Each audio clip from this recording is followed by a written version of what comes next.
तो प्यारी साध संगत जी, आप सभी को प्यार भरी राधा स्वामी जी। साध संगत जी, क्या आपने कभी सुना है संत महात्मा भी फिल्में देखते हैं? शायद नहीं, क्योंकि संतों महात्माओं का तो दूर दूर तक फिल्मों से कोई लेना देना नहीं होता और उनको तो सिर्फ परमारथ से ही मतलब होता है। लेकिन इस साकी में जब आप सुनोगे कि बाबा जी मूवी देखने के लिए एक सिनेमा हॉल में पहुंच गए, तो आपको बड़ी ही हैरानी होगी।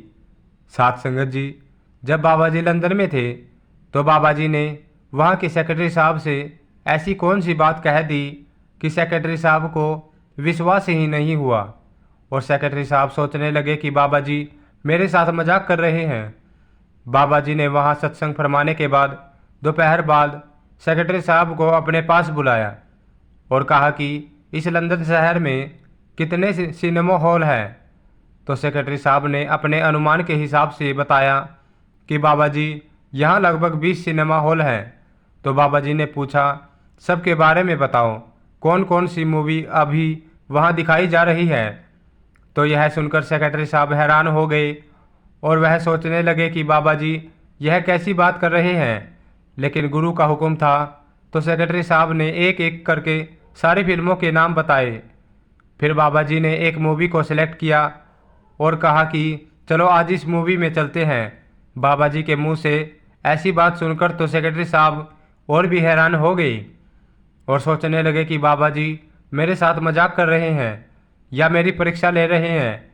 बाबा जी ने सेक्रेटरी साहब के मन की बात को समझ लिया और बाबा जी कहने लगे कि भाई मैं मजाक नहीं कर रहा, आज मेरा भी मूवी देखने का मन है। तो सेक्रेटरी साहब ने उसी समय बाबा जी के लिए गाड़ी मंगवाई और एक गाड़ी सिक्योरिटी वालों के साथ में ले ली। कुछ देर चलने के बाद सेक्रेटरी साहब बाबा जी से कहने लगे कि बाबा जी मैंने आज से पहले आपको कभी भी किसी भी दुनियावी चीज़ों में रुचि रखते नहीं देखा।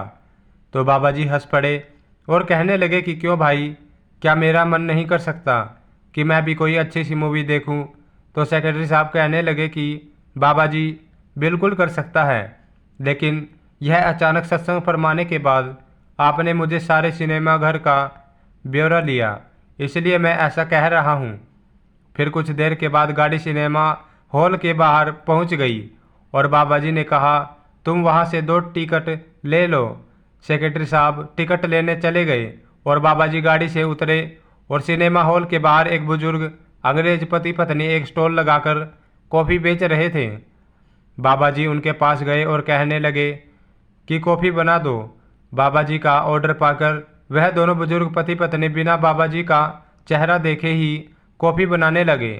साथ संगत जी, यह दोनों पति पत्नी बड़े ही बुजुर्ग थे और यह भी सत्संगी थे, पर बाबा जी से नामदान ले रखा था।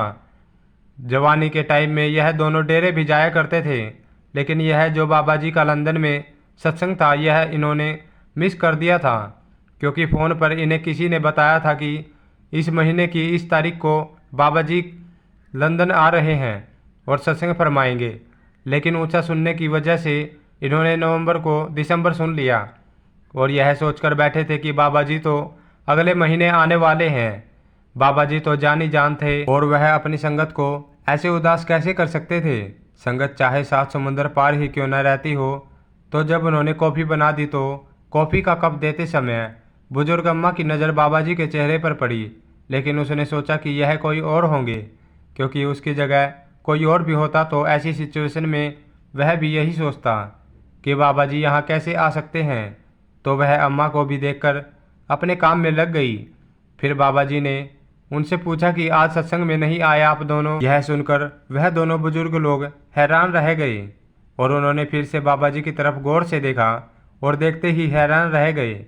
अब वह समझ चुके थे कि यह तो कुल मालिक उनके सामने खड़े हैं और वह बाबा जी के दर्शन करते ही जा रहे थे।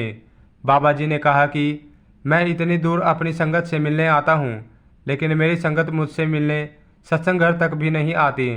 तो वह दोनों बुजुर्ग रोते हुए कहने लगे कि बाबा जी आपका इंतज़ार तो हम पूरा साल करते हैं और आपका सत्संग लंदन में हो और हम ना आए, ऐसा कैसे हो सकता है। हम जरूर आएंगे अगले महीने सत्संग सुनने। तो बाबा जी ने कहा कि सत्संग तो आज हो गया, अब तो कई महीने के बाद फिर से होगा। यह सुनकर बुजुर्ग लोग हैरान होकर एक दूसरे के चेहरे को देखने लगे। तो बाबा जी ने कहा कि आपने तारीख तो सुनी थी, लेकिन जिसने भी आपको फ़ोन पर बताया था तो आपने नवंबर को दिसंबर सुन लिया था। तो दोनों बुजुर्ग लोग बाबा जी से माफ़ी मांगने लगे और कहने लगे कि बाबा जी, हमें सच में नहीं पता था कि आज आप सत्संग फरमाएंगे। तो बाबा जी ने कहा कि मुझे पता है, आपको आज के सत्संग का नहीं पता था, इसलिए तो मैं आपके दर्शन करने खुद ही आ गया। तो बुजुर्ग पति पत्नी कहने लगे कि बाबा जी, आप ऐसा ना कहो, हमारी क्या औकात जो इतना बड़ा गुरु हमारे दर्शन करे। हम तो आपका धन्यवाद करते हैं जो आप खुद चलकर हमें दर्शन देने के लिए आए।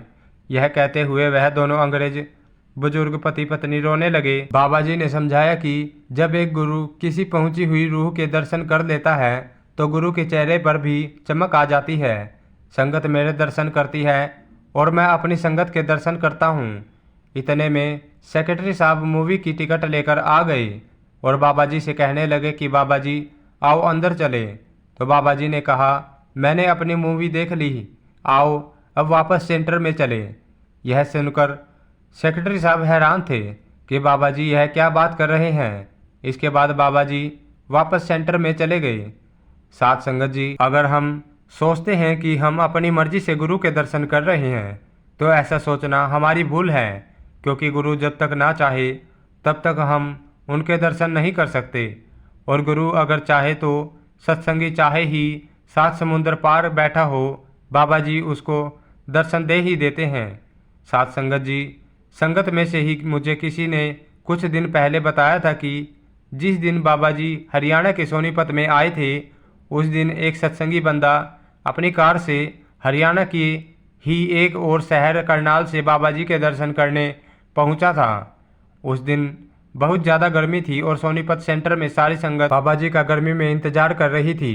यह जो भाई करनाल से आया था, इसने सोचा कि मैं तब तक बाहर पार्किंग में कार में एसी चलाकर बैठ जाता हूँ, क्योंकि बाबा जी को आने में अभी और भी टाइम लग सकता है। सोनीपत सेंटर छोटा सा ही है, तो बाबा जी के आने की न्यूज़ सुनकर हजारों लोग सेंटर पहुँच गए थे और बहुत दूर तक गाड़ियाँ लग गई थी। तो यह भाई सेंटर से कार बाहर निकालकर लगभग 400 से 500 मीटर दूर अपनी कार में आकर बैठ गया। इधर बाबा जी हेलीकॉप्टर से सेंटर में आए और संगत को दर्शन देकर वापस चले गए, लेकिन यह भाई अपनी कार में ही बैठा रहा। बाद में इसको जब पता चला तो यह बहुत रोया। साथ संगत जी, इस बात को बताने का मेरा मतलब सिर्फ इतना ही है कि बाबा जी की मर्जी होती है वह किसको दर्शन देंगे और किसको नहीं। उस दिन बाबा जी ने इस भाई को दर्शन नहीं देने थे, इसलिए यह भाई दूर जाकर अपनी कार में बैठ गया, जबकि बाकी सारी संगत ने बाबा जी के अच्छे से दर्शन किए थे। इसीलिए अगर हम ऐसा सोचते हैं कि हमारी मर्जी से हम दर्शन कर लेते हैं तो ऐसा नहीं सोचना चाहिए। लंदन के उस बुजुर्ग पति पत्नी को बाबा जी ने खुद चलकर दर्शन दिए और यह करनाल वाला भाई 80 किलोमीटर स्पेशल सोनीपत आकर भी बाबा जी के दर्शन नहीं कर सका। साथ संगत जी, आज की साखी सुनकर आपको अच्छा लगा तो हमारी इस वीडियो को लाइक करके चैनल को सब्सक्राइब कर देना और कमेंट में राधा स्वामी लिखकर अपने शहर का नाम ज़रूर लिख देना, जिससे कि हमें पता चल सके कि बाबा जी की संगत शहर के किस किस कोने से हमारी वीडियो देख रही है जी। मिलते हैं नेक्स्ट वीडियो में, तब तक के लिए राधा स्वामी जी।